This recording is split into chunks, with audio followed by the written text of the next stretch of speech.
Assalamualaikum warahmatullahi wabarakatuh. Perkenalkan, nama saya Muhammad Jody Setiawan dari semester 3 jurusan manajemen.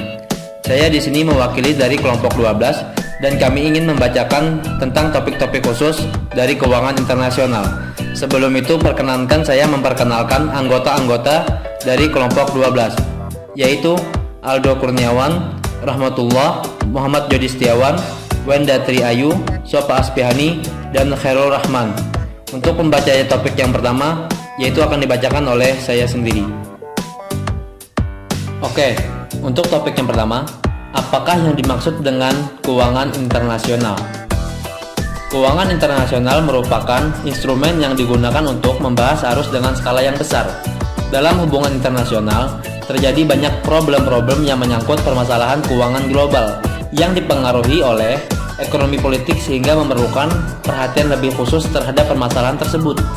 Problem-problem yang terjadi menyangkut keuangan internasional sudah terjadi beberapa abad terakhir ini. Masalah tersebut timbul dikarenakan terdapat kepentingan-kepentingan dari tiap-tiap negara di dunia, sehingga menyebabkan permasalahan yang bersifat global. Pemerintah terus berusaha mencari cara yang efisien untuk mengatur dan menentukan kelancaran dari arus keuangan internasional. Perkenalkan, nama saya Rahmatullah, jurusan akuntansi semester 3. Saya akan menjelaskan cara atau sistem yang bersifat efisien dan stabil dalam keuangan internasional. Cara atau sistem yang bersifat efisien dan stabil dalam keuangan internasional harus dapat menyelesaikan 3 permasalahan teknis, antara lain sebagai berikut.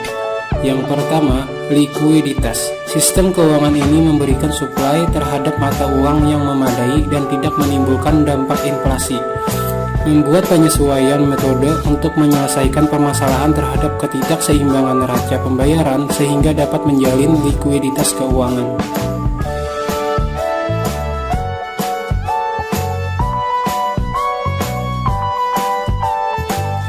Yang kedua, peraturan setiap permasalahan harus dapat diselesaikan dengan sistem keuangan internasional yang beroperasi secara efisien dan terintegrasi terhadap perekonomian dunia.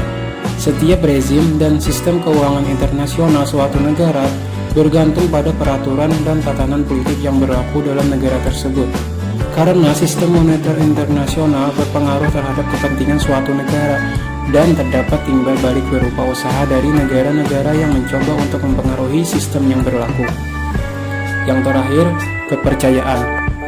Dalam hal ini, negara harus bertanggung jawab dan dapat dipercaya dalam menciptakan arus keuangan global yang stabil, mengatur laju peredaran mata uang, dan menghindarkan dari dampak buruk inflasi. Nama saya Wenda Tri Ayu. Di sini saya akan menjelaskan apakah manajemen keuangan internasional itu.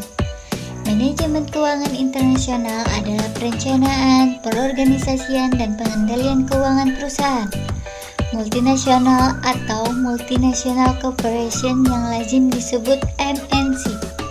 Perusahaan multinasional adalah perusahaan yang beroperasi di seluruh dunia. Mereka adalah perusahaan-perusahaan besar yang dimiliki oleh kaum kapitalis global yang pusatnya di Kanada, Amerika Serikat, Jepang, Jerman, Italia, Prancis, dan Inggris.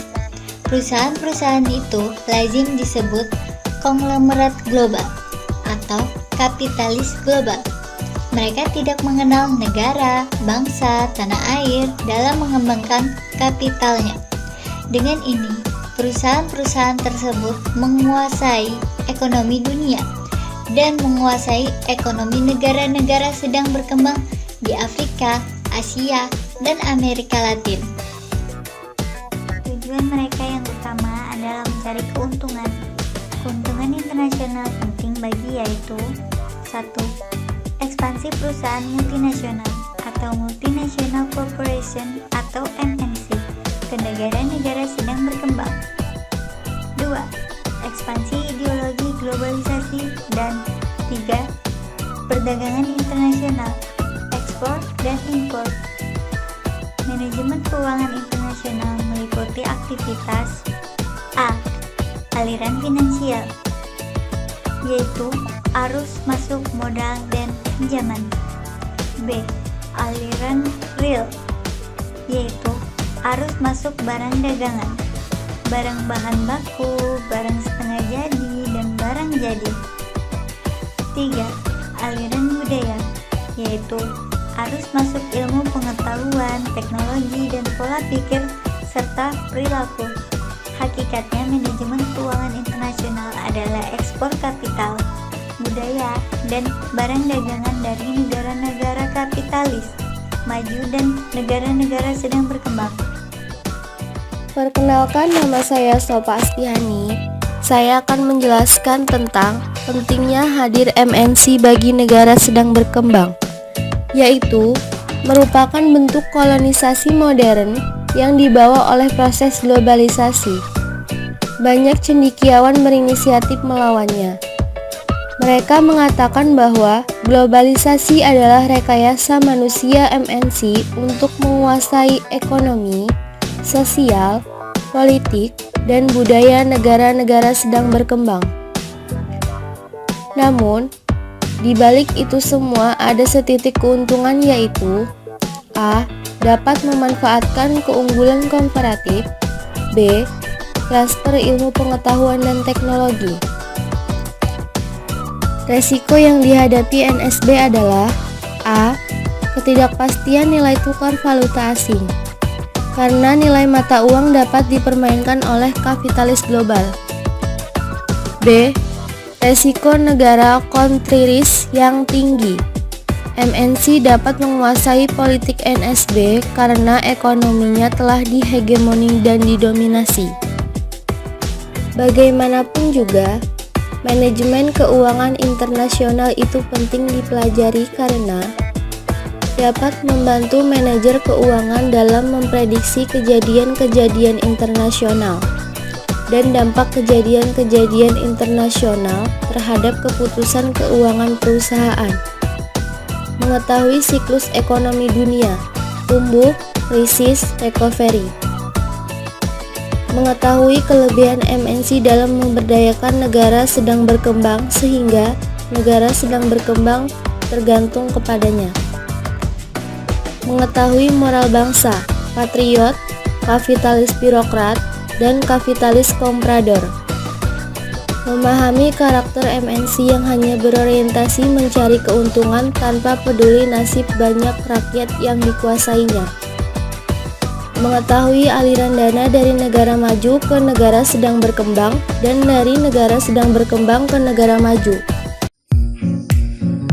Perkenalkan, nama saya Aldo Kurniawan. Saya akan menjelaskan tentang sistem keuangan internasional. 1. Gold Standard System adalah sistem keuangan internasional yang didasarkan pada standar emas hingga menggunakan sistem nilai tukar tetap dan fixed exchange rate.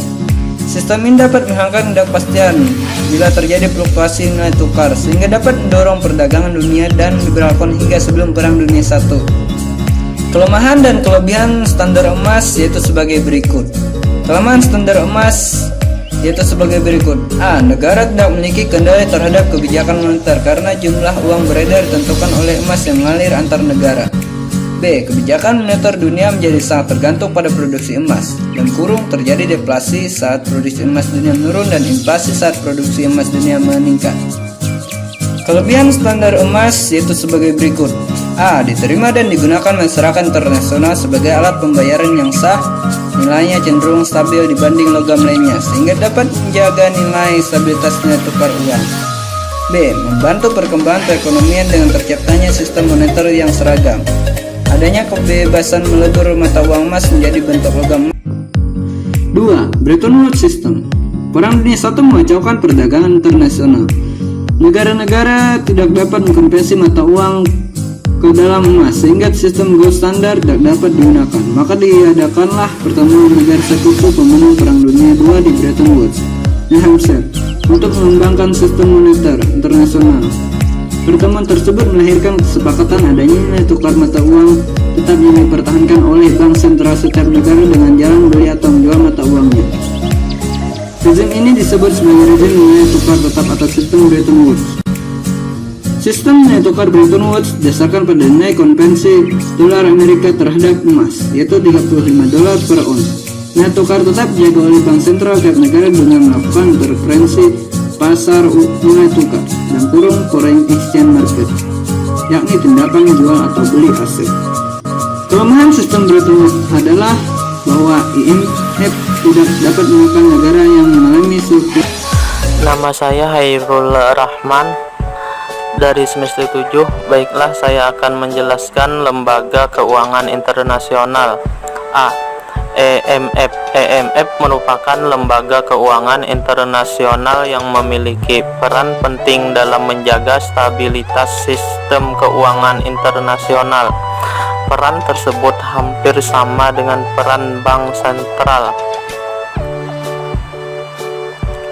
Perbedaannya adalah cadangan yang dimiliki EMF berupa mata uang beberapa negara anggotanya serta tidak memiliki hak mencetak uang. B. Bank Dunia. Tugas Bank Dunia adalah untuk memberikan pinjaman kepada pemerintah negara-negara anggota yang juga merupakan negara anggota EMF atau kepada organisasi pemerintah atau swasta yang dijamin oleh pemerintah, maka Bank Dunia dikatakan sebagai organisasi antar pemerintah. Pinjaman yang diberikan oleh Bank Dunia dapat sebagian atau keseluruhan jumlah biaya dari proyek yang diusulkan. Tugas Bank Dunia juga adalah menyediakan pinjaman jangka panjang untuk membantu negara-negara berkembang, seperti bangunan waduk, jalan, dan modal fisik lain untuk meningkatkan pertumbuhan ekonomi. Dalam mengevaluasi pendayagunaan dana di suatu negara, Bank Dunia dapat melakukan 1. Mengirim misi ekonomi secara periodik untuk kemajuan dan masalah-masalah pembangunan di negara tersebut, serta mengamati kebijakan perekonomiannya. 2. Memberi konsultasi serta saran-saran mengenai perubahan kebijakan ekonomi yang diperlukan berdasarkan misi ekonomi tersebut. C. ASEAN Development Bank (ADB). Lembaga keuangan internasional ini didirikan pada tahun 1966 dengan tujuan utama mendorong pertumbuhan ekonomi dan kerjasama di kawasan Asia dan Timur Jauh. ABD berfungsi menyalurkan dana, menyokong investasi, dan memberikan bantuan teknis kepada negara-negara berkembang yang menjadi anggotanya. D. EDB. Lembaga keuangan internasional ini didirikan pada tahun 1975 yang bertujuan untuk memajukan pembangunan ekonomi dan sosial di negara-negara anggota dan masyarakat Islam, bank secara individual maupun kolektif berdasarkan syariah Islam. Terima kasih.